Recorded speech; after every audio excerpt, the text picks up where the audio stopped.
a látható autó, és ebben a videóban egy 2006-ból származó Toyota Aygo-t fogunk bemutatni egy 4-es turbódízelmotorral.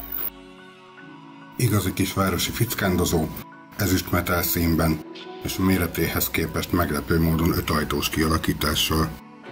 Mindössze 3,5 méter hosszú, így nem fog gondot okozni vele a manőverezés és a parkolóhelyek megtalálása sem.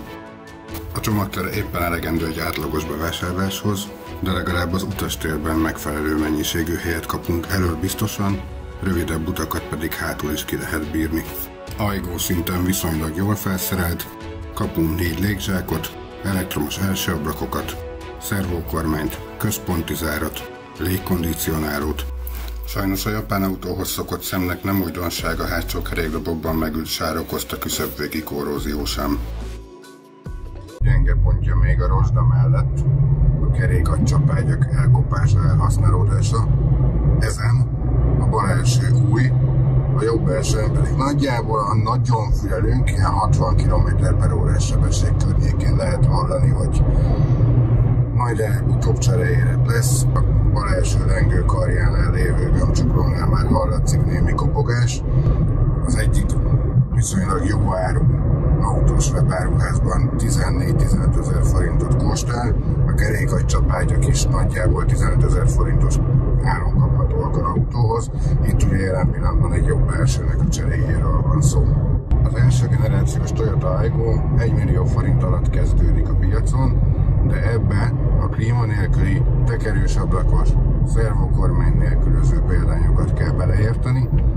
Az ilyen felszereltségű modellek 1 millió 200-300 ezer forint környékén kezdődnek. A kínálat teteje az utolsó évjárat a 2014-es, már második faceliften átesett bluetoothos, navigációs, klímás, jól felszerelt példányok 2,5 millió forint környékén cserélnek gazdát. 1 millió forint alatt tehát igazából nem nagyon lehet olyat találni, ami hibátlan, vagy akár rendelkeznek klímával vagy szervokormánnyal. Ez az autó a futás teljesítményének és az apróságoknak köszönhetően, amikor meghirdetésre fog kerülni, az 1 millió forint alatti ásába fog beférni, annak ellenére, hogy 5 ajtós, klímás, 4 légzsákos autóról beszélgetünk. 320 ezer kilométert futott, de egyébként ennek a dízelmotornak nagyjából ez meg sem kottyan. Nagyon strapabíró, rengeteg szaladgálós, céges kisáruszállítókban is megtalálhatjuk őket, általában nagyobb panasz nélkül működnek.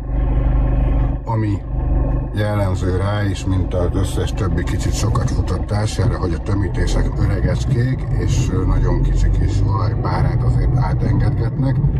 Ennek a mértékéről nagyjából annyit, hogy 8000 km-rel ezelőtt volt olajcsere az autón, és azóta mindösszesen körülbelül fél liter olajat kellett utána tölteni. Tehát alapvetően nem mondhatjuk azt, hogy egy olajzaválóról van szó.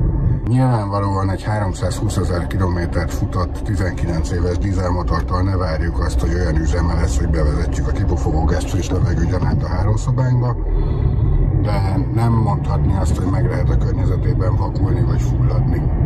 Talán eljutunk olyan körülmények közé, ahol picit odaléphetünk az autónak.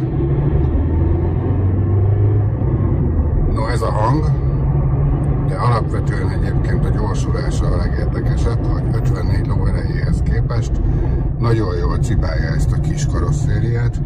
890 kg a hivatalos önsúlya az autónak, tehát nem ettől fog beszakadni alattunk az aszfalt. Gyári gumiméret kétféle is van, érdekes módon 2 olyan, ami egymásnak egyébként nem váltó mérete. És ez a 155/65 R14-et, illetve a 165/65 R14-et jelenti. Sajnos kiderült, hogy a nyári gumiszett, amit az autóhoz az előző tulajdonos vásárolt, az 4 darab jobbos gumi, így használhatatlanná vált. Bekapcsoljuk a klímát, a dízelmotor ezt sem feltétlenül érzi meg. Úgyhogy nagyon gyorsan ezt a kis utasteret lehűti a klíma, rendkívül hatékony. És az előző tulajdonosa és jelenleg is 2 különböző pontján az országnak, de agglomerációs ingázásra használta az autót. Nagyjából egy ilyen 25-30 km-es munkába járás. Gyakorlatilag a tankönyvi példa, ahol ki lehet azt tapasztalni, hogy az autópálya, város, országút fogyasztási kombóban mit hoz. Ez az autó nagyjából 5-5,5 liter között eljár. Annak idején 4 csillagos Euro NCAP minősítést kapott. Ami miatt nem kapta meg az 5 csillagot, az volt, hogy a tesztelt példáimban nem volt menetstabilizáló, amiért adtak már pontot, ebben sincs. Az utasvédelme viszont jó pontot ért el. Ha szeretnétek még hasonló tartalmakat látni, mint ennek a Toyota Aygo-nak a bemutatója, iratkozzatok fel, nyomjátok meg a csengettyűt, lehet, hogy épp a ti autótokat fogjuk bemutatni, és már nincs más dolgotok, mint rákeresni a legnagyobb online piactereken, hogy még elérhető-e.